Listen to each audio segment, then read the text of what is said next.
How to use the Carolina Navigator Culture Kits.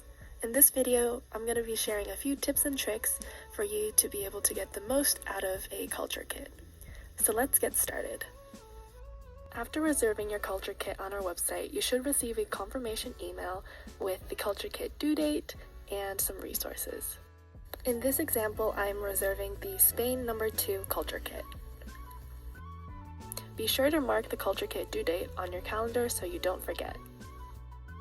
You can use the provided descriptions of each culture kit to create lesson plans for your class. A link to these is provided in the confirmation email you receive after requesting a kit. There's also a physical copy inside the kit.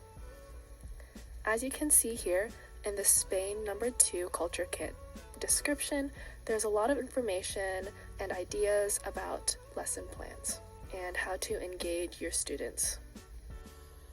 After receiving your kit, be sure to fill out the inventory sheet so you can make sure all items are present. The inventory checklist is located inside a sheet protector in your kit, along with the kit description, learning resources, and your return label.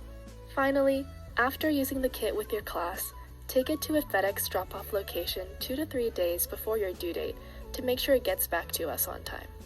Thank you for watching!